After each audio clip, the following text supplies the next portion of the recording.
warahmatullahi wabarakatuh. Bagaimana kabarnya hari ini anak-anak? Mudah-mudahan selalu dalam keadaan sehat walafiat dan tentunya selalu semangat untuk terus belajar. Karena ketika kita berhenti belajar, maka tentu kita akan digilas oleh perubahan. Anak-anak, hari ini kita akan belajar banyak hal. Kita hari ini akan belajar tentang apa?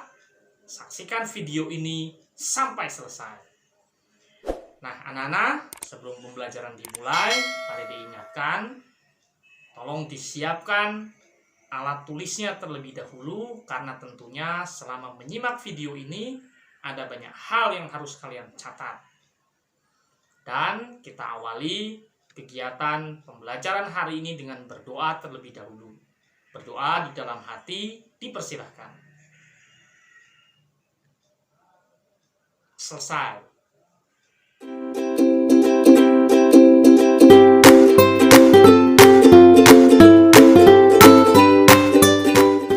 Anak-anak, hari ini kita akan belajar tema 2, subtema 1, pembelajaran 3. Tema 2 masih tentang persatuan dalam perbedaan. Tujuan pembelajaran hari ini yang hendak kita raih ada 2 ya anak-anak. Yang pertama, setelah membaca informasi tentang tumbuhan dan habitatnya, peserta didik mampu menyebutkan cara tumbuhan beradaptasi dan melindungi diri di lingkungannya dengan benar. Yang kedua, setelah membaca teks tentang tokoh proklamasi kemerdekaan, peserta didik mampu menyebutkan informasi penting menggunakan aspek apa, di mana, kapan, siapa, mengapa, dan bagaimana pada peta pikiran dengan tepat. Anak-anak, hidup rukun merupakan impian setiap warga negara. Rukun dalam perbedaan akan memberikan kedamaian dan ketentraman. Oleh karena itu, mudah-mudahan kita selalu hidup rukun ya, anak-anak. Nah, anak-anak, sekarang Pak Dede ingin mengajak kalian untuk mengamati gambar yang ada pada layar kalian. Kira-kira itu pohon apa ya, anak-anak? Ya, betul. Itu adalah pohon bambu. Apakah kalian tahu pohon bambu itu memiliki ciri khusus? Apa ciri khusus pada pohon bambu, anak-anak? Ya, seperti yang tertera pada bacaan bahwa pohon bambu mempunyai ciri khusus, yaitu mempunyai bulu-bulu halus yang tajam.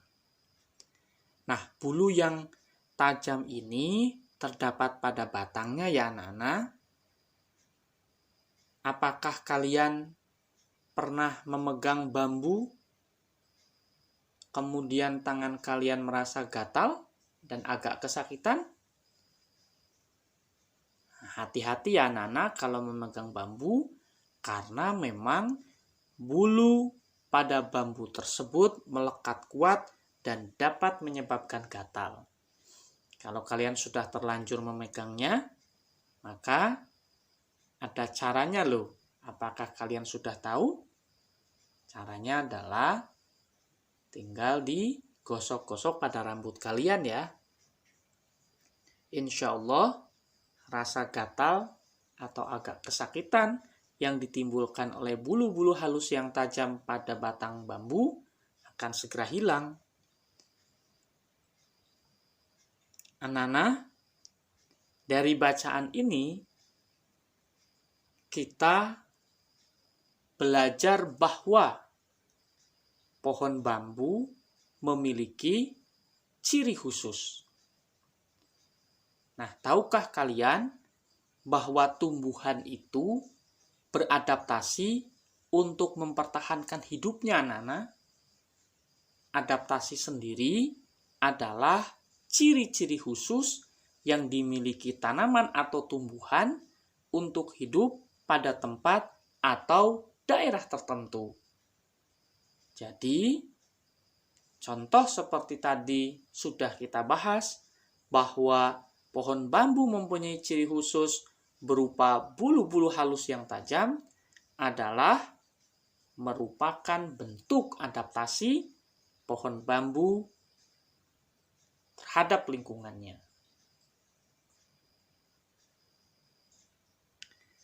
Anak-anak, selanjutnya berdasarkan habitatnya, tumbuhan itu dibagi menjadi 3 jenis. Yang pertama, ada tumbuhan yang disebut sebagai hidrofit. Apa itu hidrofit? Hidrofit adalah tumbuhan yang sebagian tubuhnya ada di permukaan air. Akarnya berada di air, memiliki rongga udara dalam batang atau tangkai daun, daunnya muncul ke permukaan air. Itulah ciri-ciri tumbuhan yang terkategori sebagai hidrofit. Coba kalian amati tumbuhan yang ada pada gambar. Ada 2 tumbuhan, yang pertama ada kangkung dan ada eceng gondok ya anak-anak. Nah, eceng gondok, kangkung termasuk ke dalam hidrofit karena memang ia hidup di air. Sebagaimana ciri-ciri tanaman atau tumbuhan hidrofit yang sudah kita bahas tadi. Selanjutnya yang kedua, anak-anak, ada tumbuhan atau tanaman yang terkategori sebagai higrofit. Apa itu higrofit? Higrofit adalah tumbuhan yang hidup di daerah lembab. Tubuhnya terdiri atas bagian-bagian akar, batang, dan daun. Batangnya pada umumnya tidak tampak karena terdapat di dalam tanah. Daunnya yang muda umumnya melingkar atau menggulung. Contoh dari tanaman higrofit adalah pakis. Coba kalian lihat tanaman pakis itu seperti apa? Seperti yang tertera pada gambar. Nah, jadi diingat-ingat ya anak-anak, hidrofit, kata kuncinya hidro itu air ya anak-anak. Higrofit, nah higro itu lembab. Apa bedanya lembab dengan berair? Kalau berair itu maka masih terlihat airnya ya anak-anak, masih ada genangan airnya, tetapi kalau tanah yang lembab, maka boleh dikatakan tanahnya basah, tetapi tidak ada genangan airnya. Nah, kemudian anak-anak, yang ketiga, itu ada tanaman atau tumbuhan yang terkategori xerofit. Apa yang dimaksud dengan xerofit? Xerofit adalah tumbuhan yang hidup di daerah yang kering. Tumbuhan ini memiliki daun tebal, sempit, kadang-kadang berubah bentuk menjadi bentuk duri, sisik, atau bahkan tidak mempunyai daun. Batangnya tebal dan mempunyai jaringan untuk menyimpan air. Akarnya juga panjang loh anak-anak. Apa contoh tanaman xerofit? Contohnya adalah lidah buaya. Nah, lidah buaya itu punya jaringan untuk menyimpan air. Kalau kalian pernah melihat lidah buaya, maka di dalamnya ada bagian seperti gel atau seperti agar-agar ya. Nah, itu adalah bagian batang yang mempunyai jaringan untuk menyimpan air. Selain lidah buaya, ada yang tahu contoh tanaman atau tumbuhan yang terkategori xerofit? Ya betul, kaktus ya. Kaktus itu dia memiliki batang yang tebal dan dia memiliki jaringan untuk menyimpan air. Daunnya juga berbentuk duri ya anak-anak, karena untuk mengurangi penguapan sebab dia hidup di tanah yang kering, termasuk akarnya panjang agar ia bisa mencari air.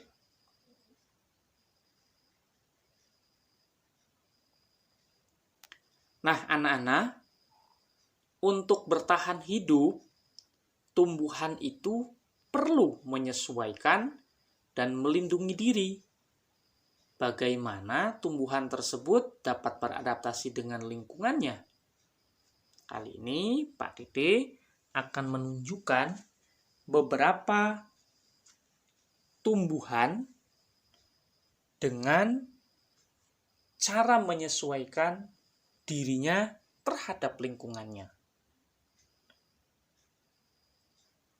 Pak Dede memberikan contoh yang pertama adalah kangkung.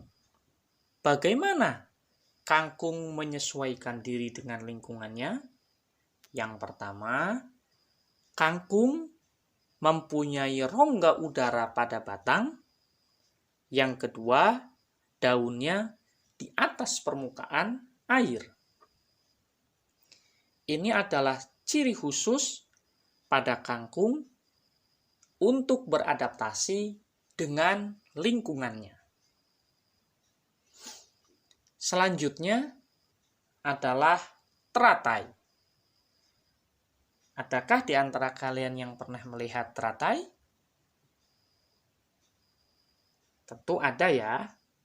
Nah, bagaimana teratai menyesuaikan diri dengan lingkungannya?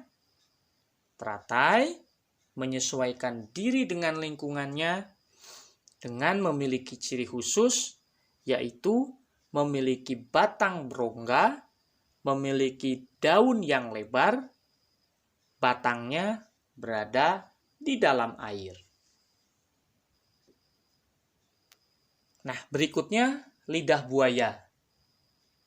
Tadi kalian sudah melihat ya, bagaimana gambar lidah buaya, atau mungkin ada di antara kalian yang pernah melihat tanaman lidah buaya secara langsung.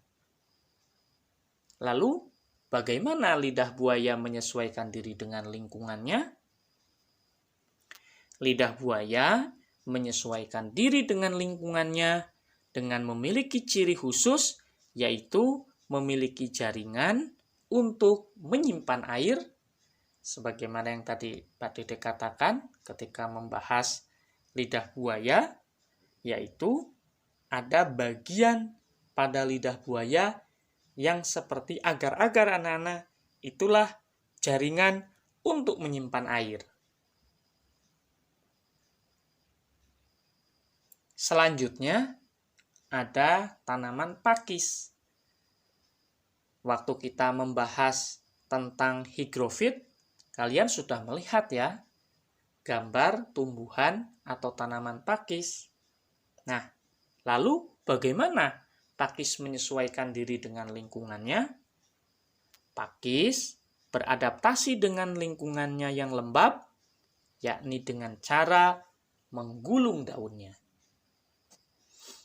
Nah, selanjutnya ada pohon bambu. Bagaimana bambu menyesuaikan diri dengan lingkungannya? Bambu menyesuaikan diri dengan lingkungannya dengan cara tumbuh dan berkembang biak di lingkungan yang banyak air. Yang terakhir, bagaimana eceng gondok menyesuaikan diri dengan lingkungannya? Eceng gondok memiliki batang yang menggembung di mana berisi rongga udara.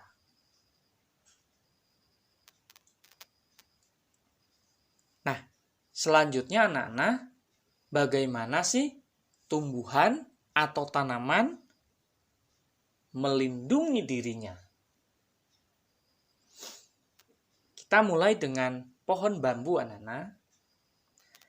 Pohon bambu melindungi dirinya dengan cara terdapat bulu halus pada batangnya. Sehingga siapapun yang memegang batang bambu, maka dia akan merasakan gatal dan agak kesakitan tentunya anak-anak ya. Nah, bulu-bulu halus yang ada pada batang bambu inilah yang melindungi bambu itu. Kemudian berikutnya kelapa. Kelapa memiliki kulit atau batok yang keras.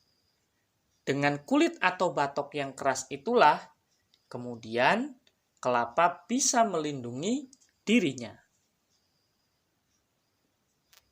Berikutnya ada tanaman atau tumbuhan gadung.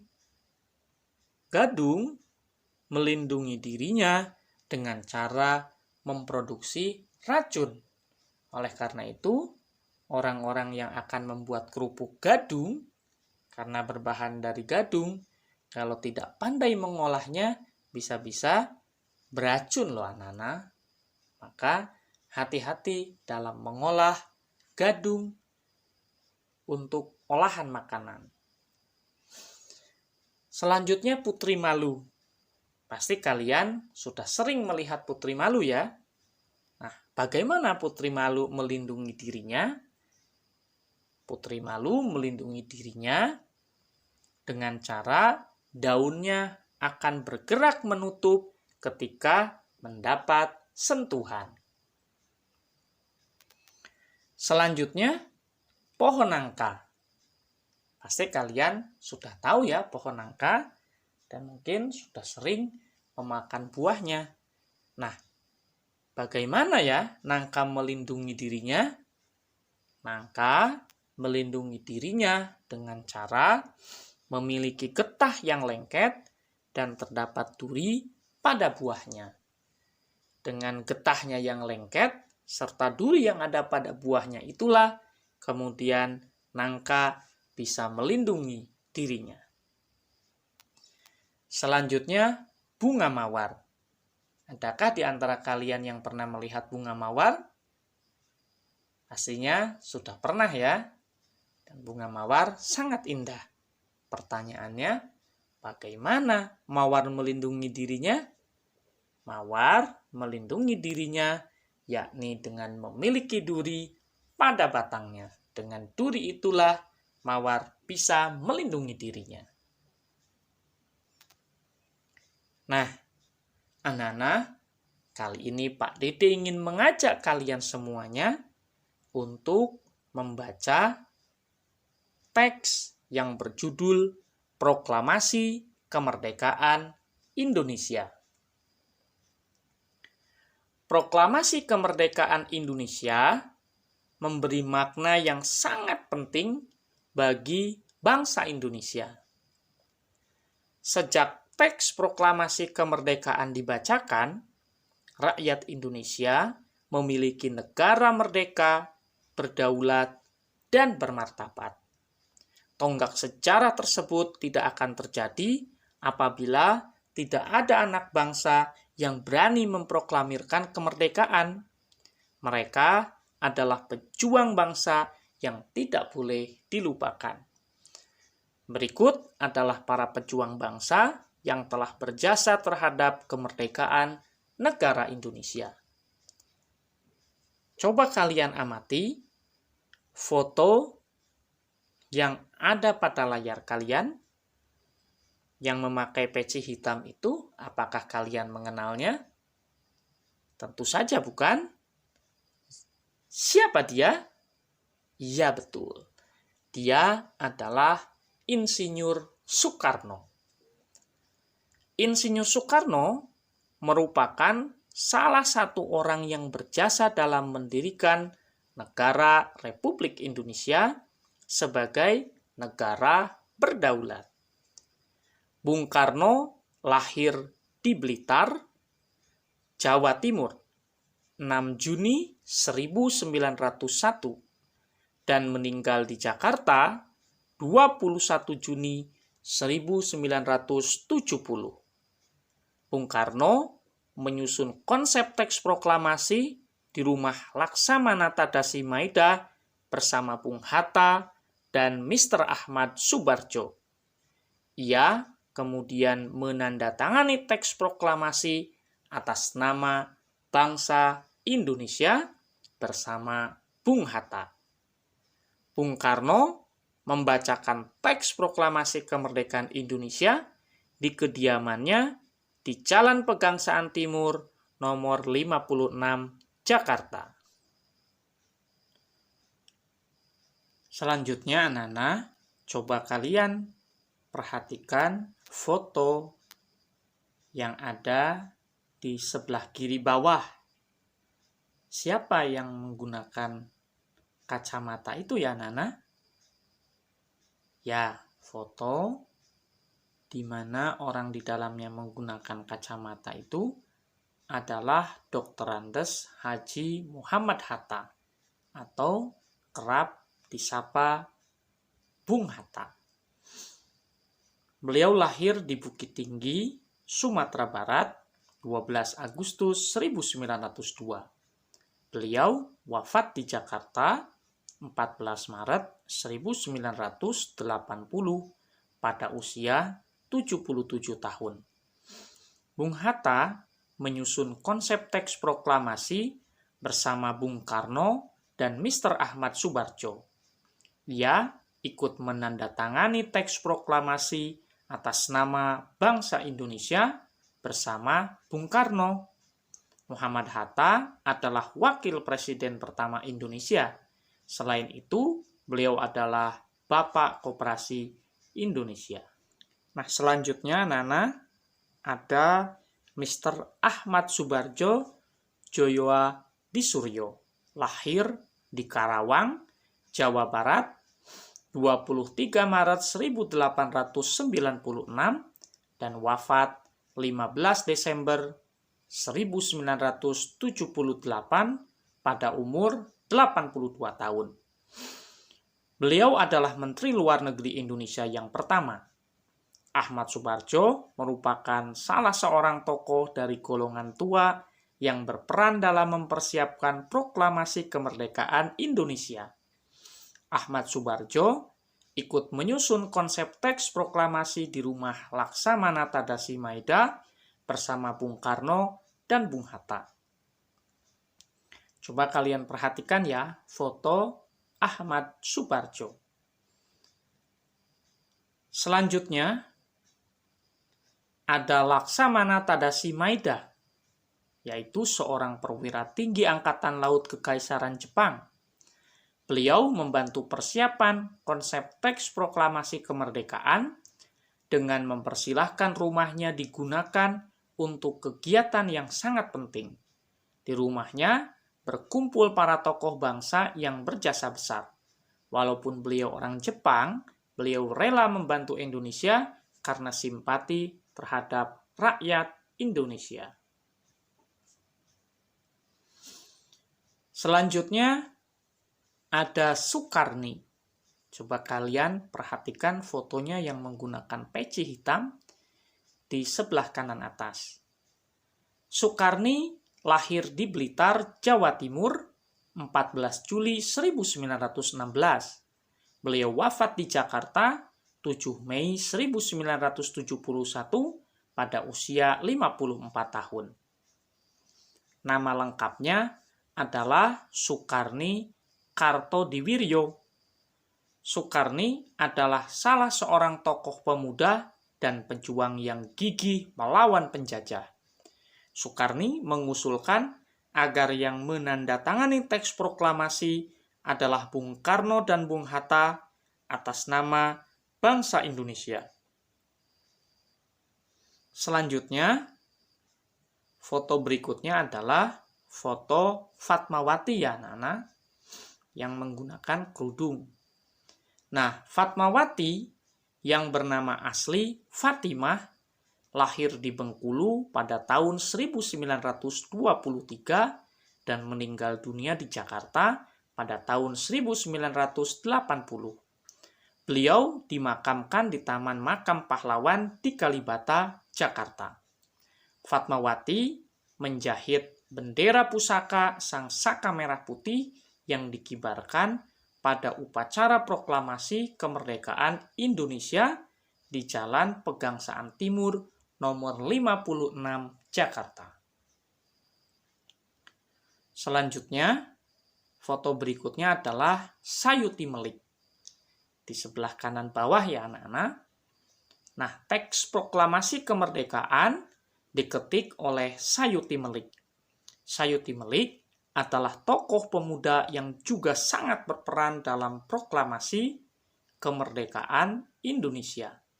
Sayuti Melik mengetik naskah proklamasi setelah ia sempurnakan dari tulisan tangan Bung Karno.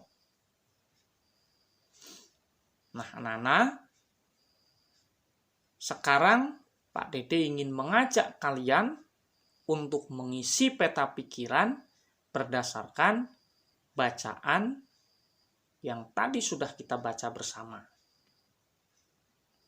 Kita akan menggali informasi penting tentang proklamasi kemerdekaan Indonesia yang tadi ada pada bacaan dengan menggunakan rumus 5W1H, yaitu what artinya apa, why artinya mengapa, who artinya siapa, where artinya di mana, when artinya kapan, dan how bagaimana. Kita mulai dengan pertanyaan apa.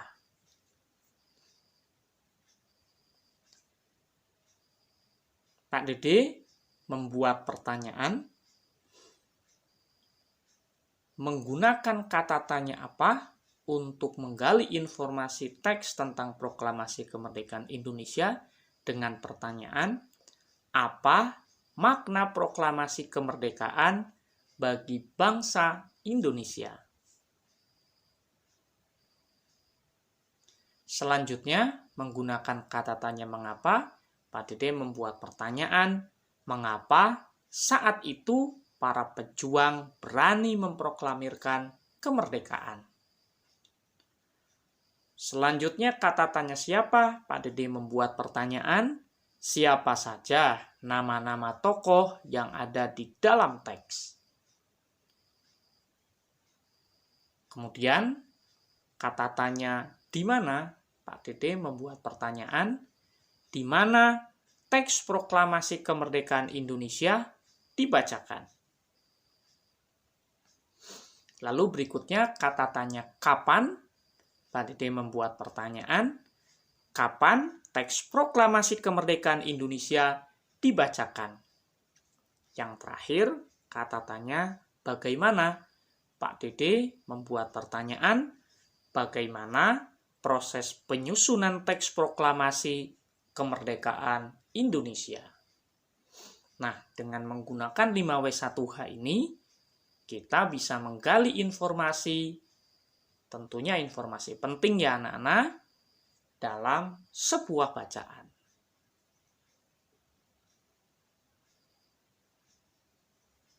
Mari kita bahas jawaban dari masing-masing pertanyaan yang tentu bisa kita temukan dalam bacaan.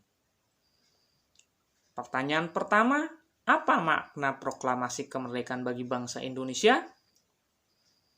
Maka kita akan menemukan di dalam teks atau di dalam bacaan bahwa sejak teks proklamasi kemerdekaan dibacakan, rakyat Indonesia memiliki negara merdeka, berdaulat, dan bermartabat. Pertanyaan kedua, mengapa saat itu para pejuang berani memproklamirkan kemerdekaan? Kita akan temukan di dalam bacaan jawabannya, karena menjadi kesempatan bangsa Indonesia untuk membebaskan diri dari penjajahan Jepang. Pertanyaan yang ketiga, siapa saja nama-nama tokoh yang ada di dalam teks? Maka kita akan menemukan jawaban pada bacaan, yaitu Insinyur Soekarno, Dr. Andes Haji Muhammad Hatta, Ahmad Subarjo, Joyo Hadi Suryo, Laksamana Tadashi Maeda, Soekarni, Fatmawati, dan Sayuti Melik.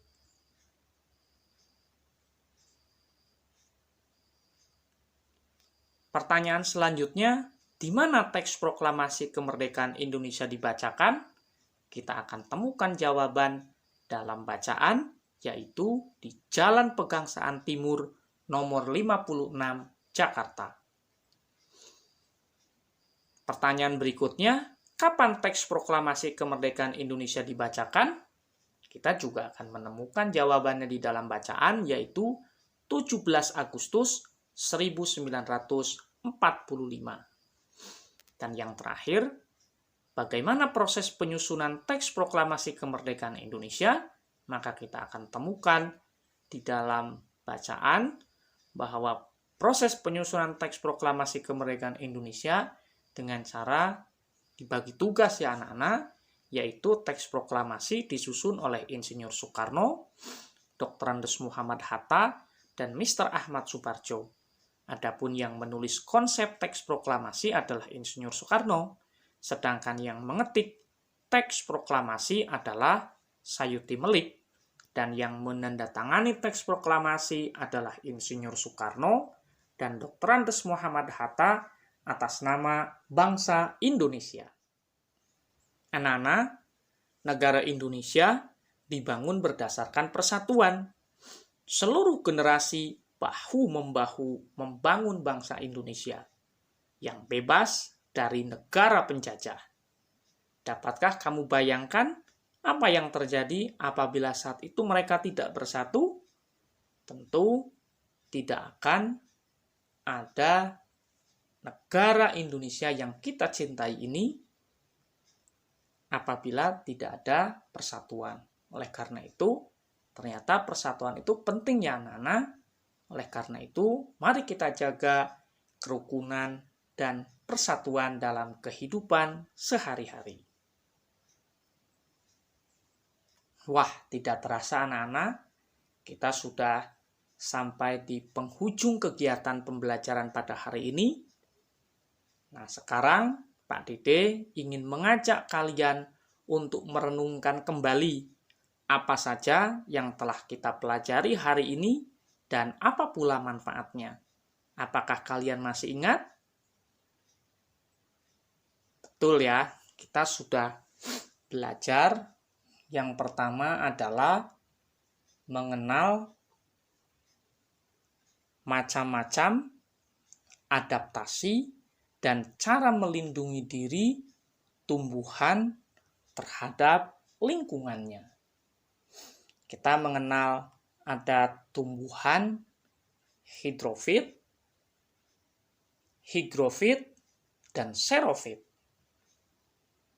Kita juga mampu menggali informasi penting dalam sebuah bacaan tentang proklamasi kemerdekaan Indonesia, di mana di dalamnya menceritakan pejuang-pejuang bangsa yang berkontribusi terhadap kemerdekaan Indonesia. Kira-kira apa manfaatnya? Tentu manfaatnya kita jadi bertambah pengetahuan tentang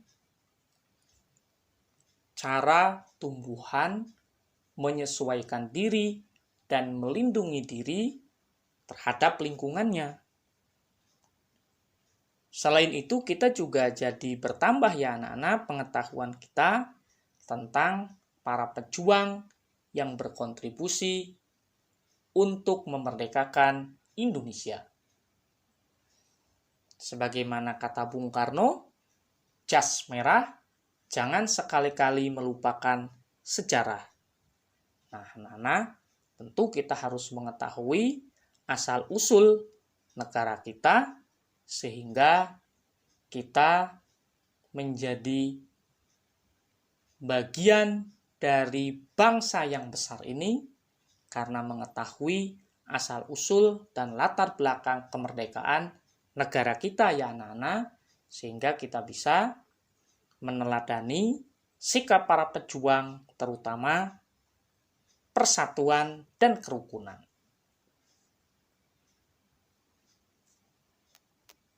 Anak-anak, Pak Dede mengucapkan terima kasih karena kalian sudah menonton video pembelajaran ini sampai selesai. Apabila ada kata-kata yang salah dan kurang berkenan, Pak Dede memohon maaf yang sebesar-besarnya. Mudah-mudahan ilmu yang kita pelajari hari ini menjadi ilmu yang bermanfaat ya anak-anak. Agar ilmu yang kita pelajari hari ini menjadi ilmu yang bermanfaat dan barokah tentunya, mari kita tutup kegiatan pembelajaran pada hari ini dengan berdoa. Berdoa di dalam hati dimulai. Selesai. Billahi taufiq wal hidayah. Wassalamualaikum warahmatullahi wabarakatuh.